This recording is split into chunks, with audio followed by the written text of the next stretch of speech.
Silakan duduk. Shalom, sahabat-sahabatku yang terkasih dalam Tuhan. Dengar suara saya ya. Amin. Oke. Salam jumpa lagi dengan saya, Evangelis Andreas Tanamas. Jangan bosan-bosan ya. Saya tampil selalu ada di mana saja. Sahabatku yang terkasih dalam Tuhan, mari kita buka dalam kitab Ulangan pasal 30 ayat 1 sehingga ayat 10. Ya, kita simak baik-baik firman Tuhan ini. Bilangan pasal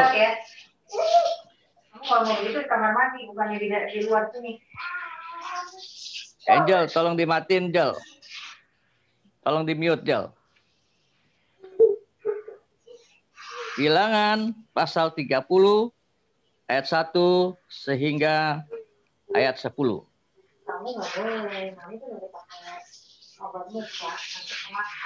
Maka apabila segala hal ini berlaku atasmu, yakni berkat dan kutuk yang telah kuperhadapkan kepadamu, dan engkau menjadi sadar dalam hatimu di tengah-tengah segala bangsa kemana Tuhan Allahmu menghalau engkau, dan apabila engkau berbalik kepada Tuhan Allahmu dan mendengarkan suaranya sesuai dengan segala yang kuperintahkan kepadamu pada hari ini, baik engkau maupun anak-anakmu, dengan segenap hatimu dan dengan segenap jiwamu, maka Tuhan Allahmu akan memulihkan keadaanmu dan akan menyayangi engkau.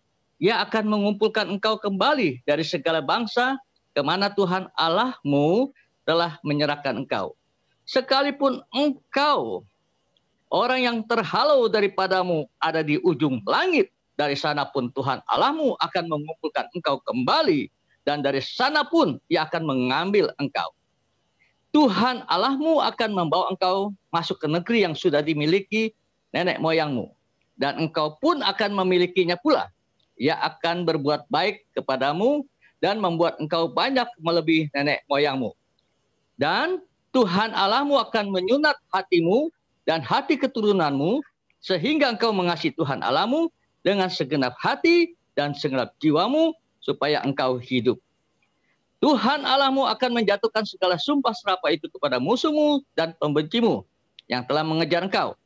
Engkau akan mendengarkan kembali suara Tuhan dan melakukan segala perintahnya yang kusampaikan kepadamu pada hari ini.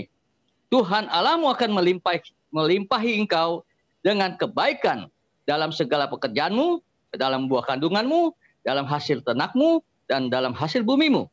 Sebab Tuhan Allahmu akan bergirang kembali karena engkau dalam keberuntunganmu, seperti Ia bergirang karena nenek moyangmu dahulu. Apabila engkau mendengarkan suara Tuhan Allahmu dengan berpegang pada perintah dan ketetapannya yang tertulis dalam kitab Taurat ini, dan apabila engkau berbalik kepada Tuhan Allahmu dengan segenap hatimu dan dengan segenap jiwamu. Yang terkasih dalam Tuhan, jadi firman Tuhan hari ini temanya adalah Tuhan sanggup memulihkan. Saya mau tanya sahabatku yang terkasih dalam Tuhan, kira-kira apa pandangan sahabat? Apakah Tuhan sanggup untuk memulihkan kita hari-hari ini? Ya, sebab siapapun orangnya ketika hadapi kehancuran, kepahitan hidup ini, pasti ingin dipulihkan, bukan?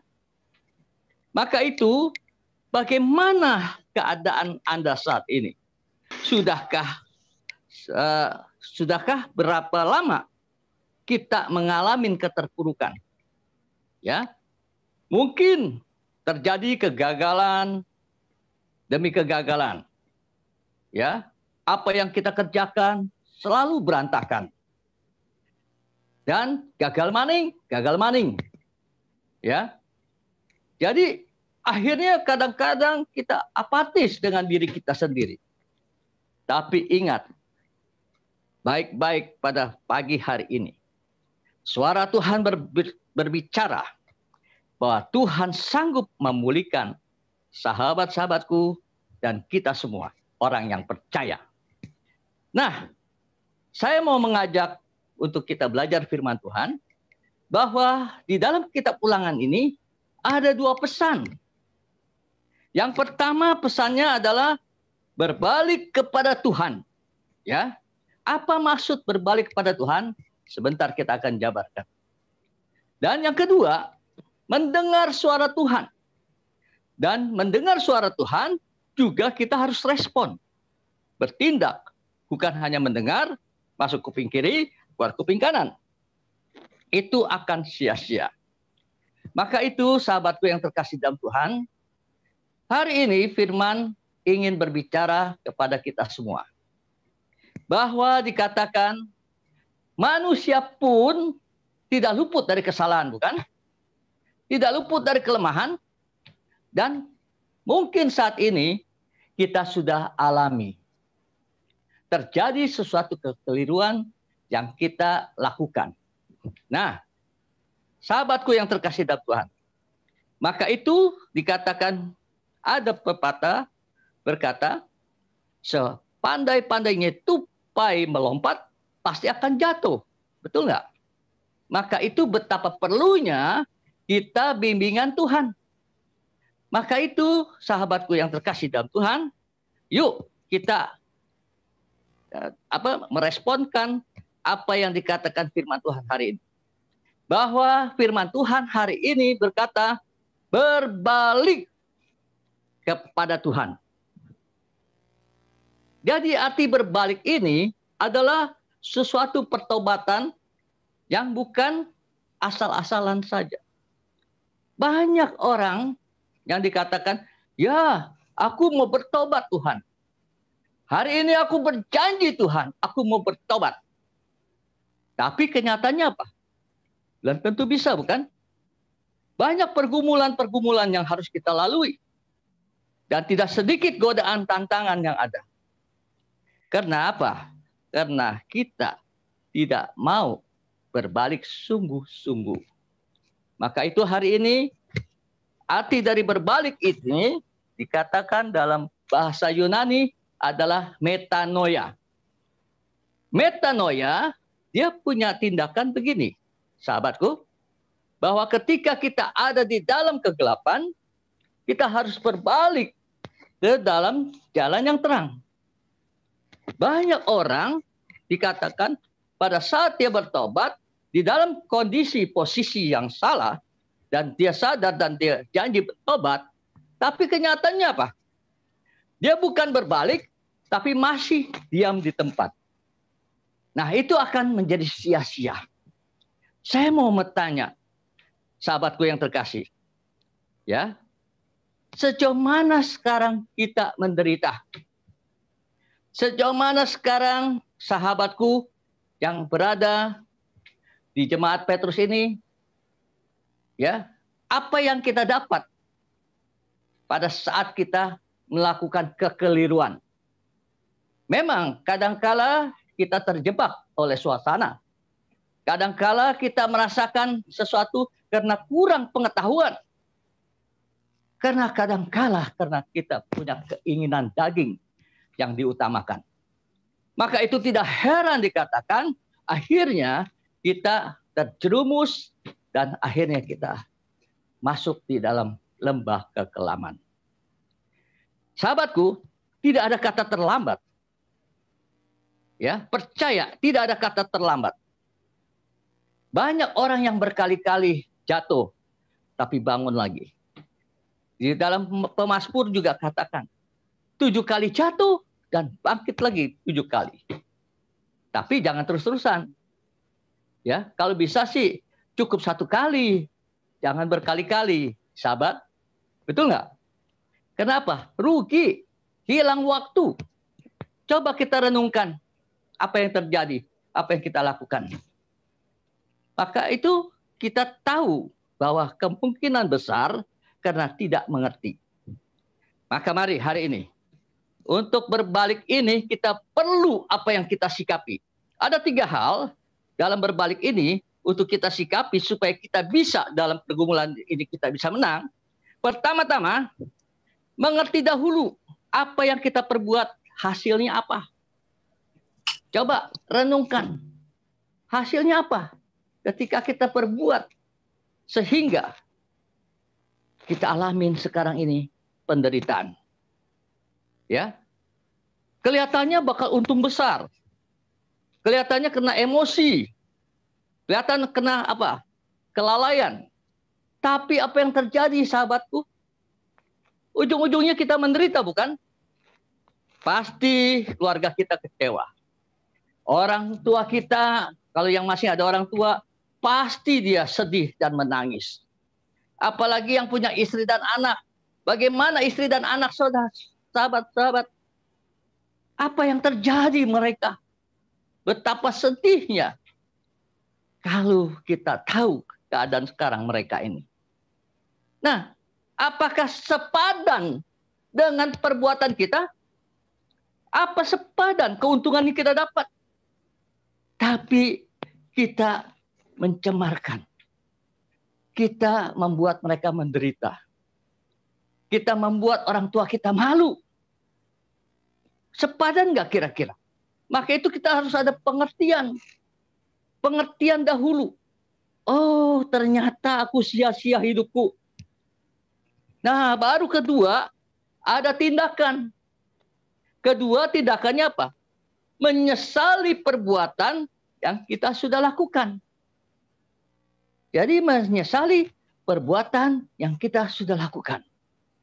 Sehingga kita berani berkomitmen kepada Tuhan. Karena orang yang tidak berani berkomitmen pada Tuhan, orang itu yang masih bergelimang dengan dosa. Jadi kapan bisa bertobat? Akhirnya dia pakai jurus tomat. Tobat pagi, malam kumat. Betul nggak kira-kira? Jangan sampai begitu, sahabatku. Ya. Terus yang ketiga, ketika kita menyesali perbuatan kita, apa yang harus kita lakukan? Inilah langkah yang dikatakan menjadi the winner adalah memutuskan dengan tekad bulat untuk bertobat, berubah, berbalik. Pasti akan bisa kita lakukan. Kalau kita punya prinsip, sudah mengerti dulu apa yang kita perbuat sia-sia.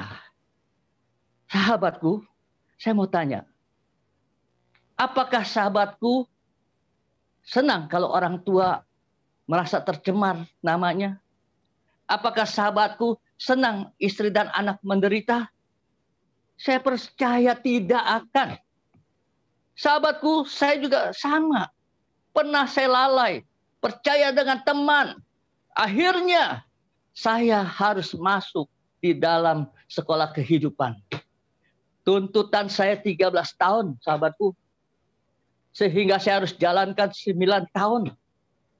Dan saya harus jalanin juga di 6 tahun di Nusa Kambangan. Coba bayangkan, sahabat.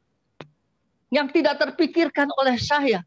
Saya percaya dengan teman lakukan itu semua untuk perusahaannya yang saya kelola, yang saya angkat dia sebagai direktur investasi, tapi kelalaian dia membuat jadi kerugian besar. Dan akhirnya saya sebagai presiden direktur harus ikut tanggung jawab, walaupun bukan saya yang berbuat. Coba bayangkan, sesuatu pada saat itu seperti dunia ini hancur hidup saya. Kenapa? Anak dan istri saya. Dan bagaimana nama saya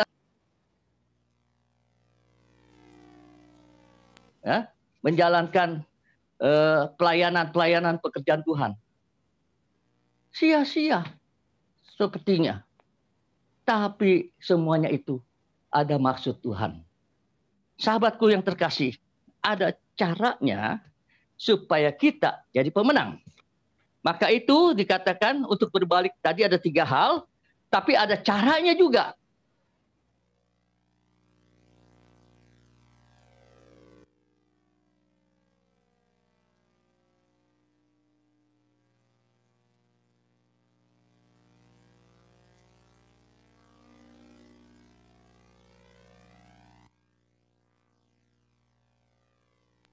Hampiri Tuhan itulah kita akan dimampukan. Ya, dari situlah kita akan dimampukan. Nah, sahabatku, terus kedua, serahkan sepenuh hati kepada Tuhan. Kalau tanpa sepenuh hati, kita pasti masih.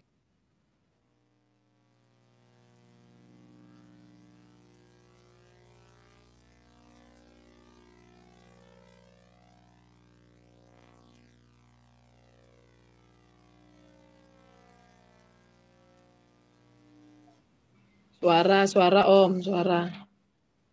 Supaya kita dijauhkan dari pencobaan. Nah, sekarang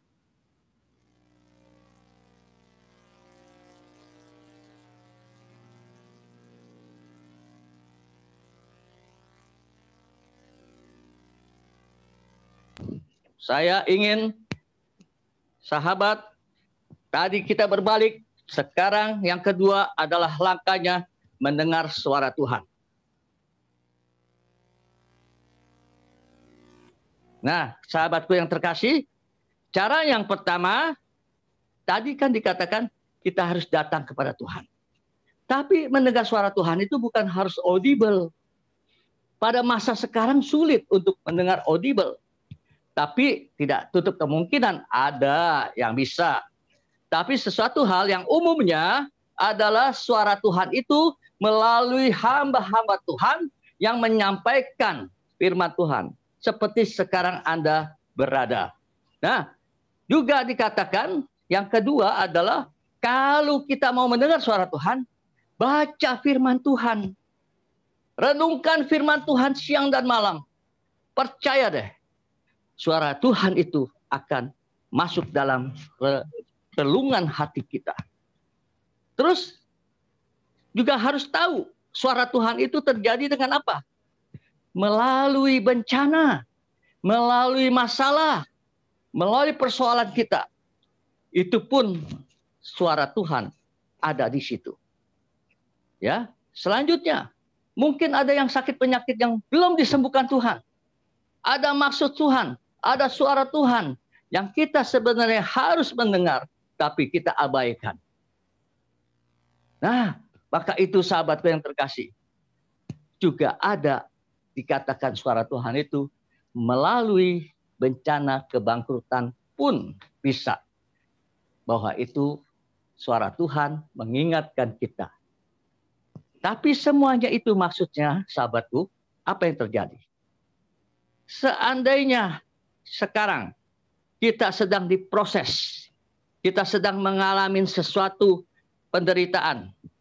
Ternyata itu karena Tuhan sayang kepada kita. Tuhan ingin Dia supaya kita ini bahwa mengerti siapakah kita ini. Ya, maka itu Tuhan sebagai penjunan, Dia ingin pada saat ciptaannya ini yang sempurna, ketika kalau pada saat Dia melakukan sesuatu penjunan itu yang waktu diolah ada sedikit kurang bagus, Dia bejek lagi sahabatku, Dia ubah lagi. Apa yang kerikil-kerikil yang ada Dia buang sehingga menjadi murni 100%, sehingga berbentuklah bencana yang indah. Itu Tuhan. Dia sangat sayang kepada kita. Kenapa sahabatku? Yuk kita buka dalam Efesus pasal 2 ayat 10. Efesus pasal 2 ayat 10. Ya. Bisa ditampilkan Efesus pasal 2 ayat 10. Nah, sahabatku, bahwa firman Tuhan katakan apa? Karena kita ini buatan Allah, diciptakan dalam Kristus Yesus untuk melakukan pekerjaan baik. Ingat baik-baik, untuk apa? Untuk melakukan pekerjaan yang baik. Karena Tuhan yang buat, Tuhan yang menciptakan dalam Kristus Yesus, yang dipersiapkan Allah sebelumnya, yang mau supaya kita hidup di dalamnya. Jadi di luar Tuhan, Tuhan sangat kecewa saudara, sahabatku. Maka Tuhan ingin dengan adanya masalah bencana, suara Tuhan datang. Bahwa kita harus berbalik, harus mendengar suara Tuhan. Sahabatku yang terkasih, ternyata mendengar suara Tuhan itu ada berkat yang luar biasa. Di dalam Yosua pasal 1 ayat 8. Tolong. Yosua pasal 1 ayat 8. Dikatakan apa? Yosua pasal 1 ayat 8. Janganlah engkau lupa memperkatakan kitab Taurat, ya, tetapi renungkanlah itu siang dan malam, supaya engkau bertindak hati-hati sesuai dengan segala yang tertulis di dalamnya. Sebab dengan demikian, ingat baik-baik, sebab dengan demikian perjalananmu akan berhasil dan engkau akan beruntung. Luar biasa bukan? Ketika kita merenungkan firman Tuhan, suara Tuhan datang. Dan suara Tuhan berkata, ketika kalau kita salah kita ditegur. Ya, firman Tuhan katakan, Tuhan mengasihi kita dan orang yang kukasihi kuhajar dan kutegur. Nah, jadi kita adalah orang-orang yang beruntung, sahabatku. Orang-orang yang beruntung kita ini. Kenapa? Kalau Tuhan biarkan, Tuhan tidak peduli lagi apa yang akan terjadi dalam hidup kita. Tetapi kita boleh bangga. Walaupun kita ada di dalam penjara, tapi itu semua ada karena Tuhan sayang kepada kita. Sehingga dia membentuk kembali, dia murnikan kembali. Dia ingin kita murni. Serupa segambar dengan Kristus. Itu tujuan Tuhan. Supaya kita kembali kepada Dia. Sahabatku yang terkasih dalam Tuhan. Maka itu, mari. Maukah kita dipulihkan Tuhan? Kalau mau, ingat. Langkah pertama, kita harus berbalik 100%. Ya. Jadi kalau metanoia itu berbalik tuh dari arah yang kiri menjadi arah yang kanan. Atau yang dari arah yang di dalam kegelapan menjadi arah yang terang. Ya, itu. Dan dengarlah suara Tuhan. Responi firman Tuhan. Maka hidup kita akan beruntung. Dan janjinya di dalam Ulangan pasal 30 ini dikatakan apa? Dua hal ya yang saya melihat banyak sebenarnya, tapi saya ambil pokok dua aja ya karena waktu ya. Jadi pertama-tama berkat Tuhan itu dikatakan apa? Tuhan akan memulihkan. Itu Tuhan akan memulihkan ayat 3. Coba ayat 3. Apa yang dijanjikan Tuhan di dalam ayat 3-nya? Ulangan 30 ayat 3. Maka Tuhan Allahmu akan memulihkan keadaanmu dan akan menyayangi engkau. Ia akan mengumpulkan engkau kembali dari segala bangsa kemana Tuhan Allahmu telah mencerai-beraikan atau menyerahkan engkau. Ya. Dan sahabatku yang terkasih, kalau Tuhan berkenan di dalam hidup kita, musuh pun diperdamaikan. Luar biasa bukan? Kalau kita ini diperkenan ya di hati Tuhan, musuh pun Tuhan sanggup memperdamaikan kita. Maka itu Dia menyayangi kita. Dia akan mengumpulkan ketika kita tercerai-berai. Mungkin kita sudah dianggap sampah masyarakat. Saya katakan bahwa Anda bukan sampah masyarakat. Kita ini bukan sampah masyarakat. Tapi mutiara-mutiara Tuhan. Karena Tuhan sayang kepada kita. Dia mau poles kembali. Maka itu jangan seringkali kita berkata begini. Kok Tuhan tega? Masalah, saya sudah setia. Saya sudah melayani. Tapi kenapa kok diizinkan? Coba introspeksi apa yang kita lakukan. Betul nggak? Maka itu harus pikiran kita ini mengerti terlebih dahulu. Apakah kita lakukan yang benar ataukah tidak? Apakah menguntungkan untuk keluarga, nama baik dan segala macam? Apakah kita asal ya keinginan kita sendiri? Saya ingin jadi orang kaya karena keperluan keluarga, karena segala macam. Saya ingin punya harta banyak. Ingat baik-baik, orang yang ingin kaya akan jatuh berbagai-bagai pencobaan. Sahabatku yang terkasih, di dalam hal ini saya ingin mengingatkan bahwa dikatakan pada saatnya sahabatku, yang kedua adalah janji Tuhan ini, dia selalu ingin melakukan apa sahabatku? Tuhan akan melimpahkan berkat-berkat apa yang kita butuhkan. Di dalam ayat 9, coba kita lihat. Ya, ayat 9. Jadi saya ambil 2 pokok dulu. Ya, dikatakan apa? Tuhan Allahmu akan melimpahi engkau dengan kebaikan dalam segala pekerjaanmu. Melimpahkan engkau dalam segala pekerjaanmu. Dalam buah kandunganmu, dalam hasil ternakmu, dan dalam hasil bumimu. Sebab Tuhan Allahmu akan bergirang kembali karena engkau dalam keberuntunganmu. Jadi Tuhan sangat senang kalau kita hidup dalam keberuntungan, sahabatku. Tuhan tidak mau kita dikatakan, aduh, kata-kata kita seringkali berkata, aduh sial amat hidupku, aduh apes deh. Tidak ada tuh kata-kata begitu bagi anak Tuhan. Tuhan sangat senang ketika kita melakukan firman-Nya dan berkat Tuhan datang, hidup dalam keberuntungan. Nah, itu Tuhan senang dan gembira melihat kita. Luar biasa bukan? Sebab apa? Ada firman Tuhan berkata, jangan takut saudara, sahabatku, ketika kita merasakan begini sahabat. Wah, aku kalau sekarang keluar dari penjara, apalagi yang harus aku lakukan? Keterampilan tidak ada. Ya, dan tidak ada lagi uang. Habis semuanya. Dan kayaknya kalau kita bebas, kita bingung apa yang harus kita kerjakan. Ingat baik-baik. Roma 8 ayat 28. Ya. Kita buka Roma 8 ayat 28. Apa yang firman Tuhan katakan? Kita tahu sekarang bahwa Allah turut bekerja dalam segala sesuatu untuk mendatangkan kebaikan bagi mereka yang mengasihi Dia, yaitu bagi mereka yang terpanggil sesuai dengan rencana Allah. Luar biasa bukan? Tuhan selalu turut bekerja. Tapi ingat, siapa yang akan ditolong? Bagi yang mengasihi Dia. Saya mau tanya sahabatku yang ada di sana. Sejauh mana hati sahabat mengasihi pada Tuhan dalam hidupmu? Ya, jujur jawab.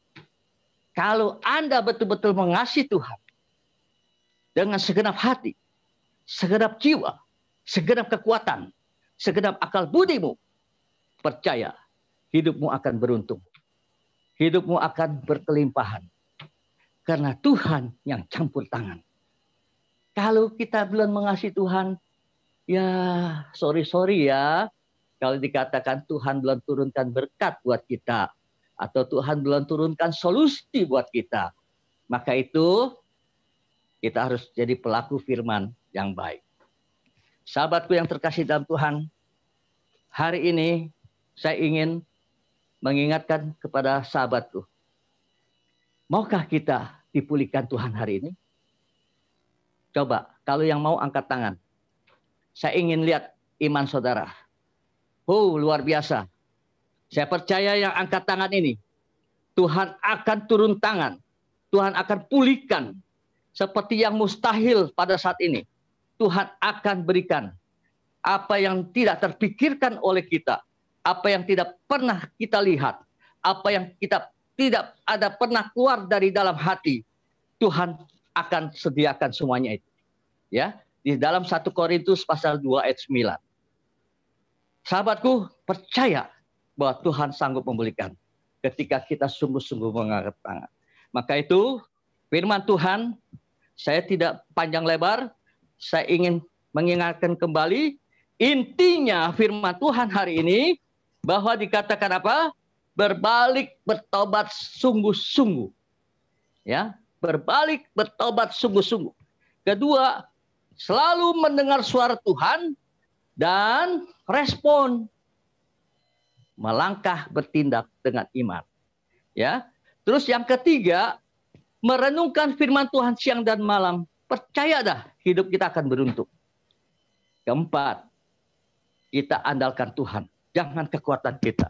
Karena di dalam Yeremia pasal 17 ayat 7 bahwa orang yang mengandalkan Tuhan dikatakan berbahagialah orang yang mengandalkan Tuhan. Hidupnya akan mendapatkan apa? Coba tolong dibuka. Yeremia pasal 17 ayat 7. Ya. Sampai ayat 8 nanti kita baca ya. Dikatakan apa? Diberkatilah orang yang mengandalkan Tuhan, yang menaruh harapnya kepada Tuhan. Ya. Dan ayat 8-nya apa? Lihat. Janji Tuhan. Ia akan seperti pohon yang ditanam di tepi air, yang merambatkan akar-akarnya ke tepi batang air, dan yang tidak mengalami datangnya panas terik, yang daunnya tetap hijau, yang tidak khawatir dalam tahun kering, dan yang tidak berhenti menghasilkan buah. Luar biasa, hanya mengandalkan Tuhan. Ya, diberkatilah orang yang mengandalkan Tuhan. Artinya kita tidak merasa kita kuat, merasa kita hebat, tapi kita butuh uluran tangan Tuhan. Kita menjadi berkat. Sahabatku yang terkasih, demikianlah akhirnya orang-orang yang demikian otomatis dia artinya hidupnya takut akan Tuhan. Dan kalau orang yang takut akan Tuhan, yang sangat suka kepada perintah Tuhan, tidak heran janji Tuhan akan terjadi. Pemulihan pun akan terjadi. Dan saudara akan bangga. Mazmur 112 ayat 1 sampai 4 saudara akan alami. Ya, Mazmur 112 ayat 1 sampai 4 saudara akan alami. Dikatakan apa? Berbahagialah yang takut akan Tuhan, yang sangat suka kepada segala perintahnya. Ayat 2, anak cucunya akan apa? Perkasa di bumi, angkatan orang benar akan diberkati. Ayat 3, harta dan kekayaannya ada dalam rumahnya, kebajikan tetap untuk selamanya. Yang keempat, di dalam gelap terbit terang bagi orang benar, pengasih dan penyayang orang yang adil. Tuhan Yesus memberkati kita. Mari sahabatku, saya ingin mengajak hari ini untuk pemulihan terjadi. Maukah kita ya mendapat pemulihan dari Tuhan hari-hari ini? Maka itu saya undang kita bangkit berdiri, angkat pujian yang tadi. Ya. Pujian yang tadi waktu mau masuk dalam firman. Dia jamah. Ya, dia dapat sanggup memulihkan hidup kita. Ya. Mari saya undang bangkit berdiri dan saya juga mengajak sahabatku percaya hari ini kita putuskan ya, putuskan sesuatu masalah yang tidak baik. Putuskan sesuatu yang tidak enak. Putuskan sesuatu yang dikatakan masa depan kita suram. Percaya Tuhan sanggup memulihkan kita. Jadi kita angkat pujian ini dan sambil kita mengatakan kepada Tuhan. Kita deklarasikan kepada Tuhan. Tuhan, inilah aku mau dipulihkan. Ya, kita angkat pujian ini terlebih dahulu. Haleluya.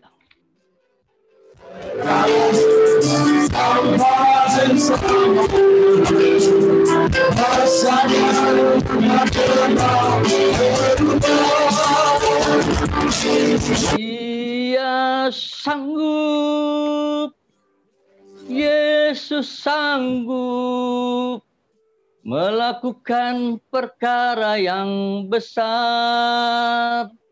Dia sanggup, Yesus sanggup memulihkan yang terluka, menyembuhkan yang menderita.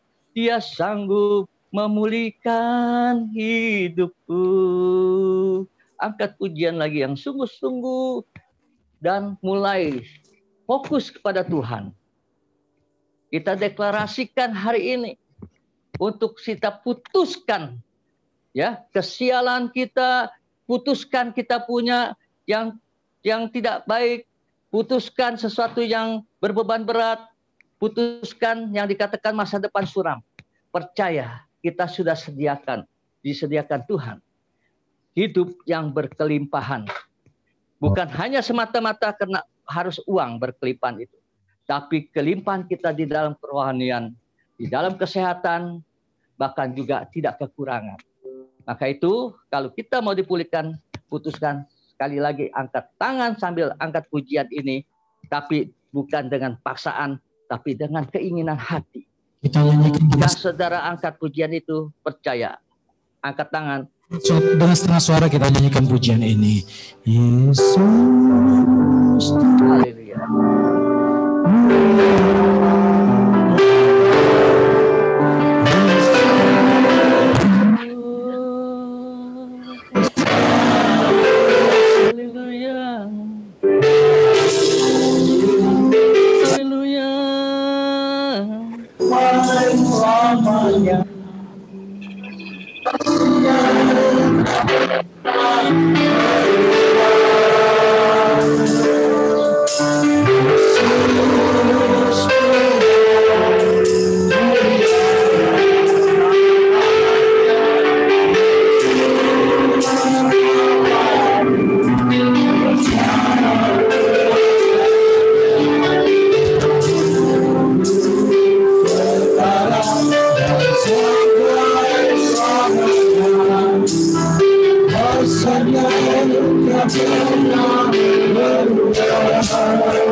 Angkat tangan saudara, sahabatku, angkat tangan. Deklarasikan dengan sepenuh hati bahwa kita mau minta dipulihkan Tuhan.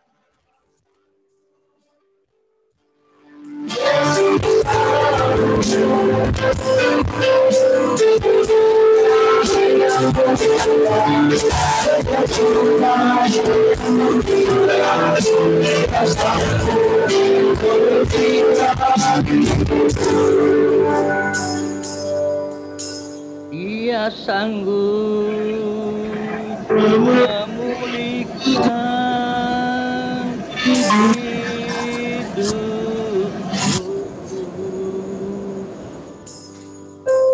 Bapak, hamba percaya saat ini Tuhan, di mana sahabat-sahabat kami Tuhan Yesus saat ini yang ada di hadapan Engkau Tuhan, yang telah mengangkat tangan dengan kesungguhan hatinya. Maka Tuhan, hamba percaya janji-Mu berlaku buat mereka. Dan saat ini, putuskan segala akibat-akibat dosa, perbuatan yang tidak menyenangkan hati Tuhan. Saat ini juga dalam nama Yesus, Tuhan sudah sucikan, Tuhan sudah kuduskan dalam nama Yesus. Hingga Tuhan, Roh Kudus yang memimpin hidupnya hari lepas hari, sehingga dia bisa menjadi Tuhan, pelaku-pelaku firman Tuhan, menjadi alat kemuliaan Tuhan. Hamba percaya pada saat sudah selesai Tuhan dalam kuliah kehidupan ini, maka Tuhan, terjadilah laskar-laskar yang memuliakan nama Tuhan. Menjadi hamba-hamba Tuhan, tidak sedikit Tuhan yang keluar menjadi hamba Tuhan. Dan hamba percaya tempat ini pun akan lahir Tuhan, hamba-hamba Tuhan yang akan memuliakan Tuhan. Hamba serahkan dalam tangan Kau. Terima kasih Tuhan, firman sudah berhenti berbicara. Kiranya Tuhan, selanjutnya biarlah Roh Kudus yang beracara dalam kehidupan mereka masing-masing. Dalam nama Yesus. Amin. Haleluya. Baik, kita satu kembali dalam doa, kita akan berikan persembahan kita. Terima kasih Tuhan buat pagi menjelang siang ini kami sudah ditaburi Tuhan dan kebenaran firman Tuhan. Berkati hamba-Mu dan pakai semakin indah dan luar biasa di dalam setiap pelayanannya untuk Bapak Evangelis Andreas Tanamas. Biarlah senantiasa kerajaan-Mu semakin luas melalui pelayanan hamba-Mu ini Tuhan. Tuhan Yesus, sebentar kami memberikan persembahan kami, seberapa pun yang boleh kami persembahkan, boleh berkenan bagi Tuhan dan menjadi berkat bagi pelayanan gereja Jemaat Petrus. Di dalam nama Yesus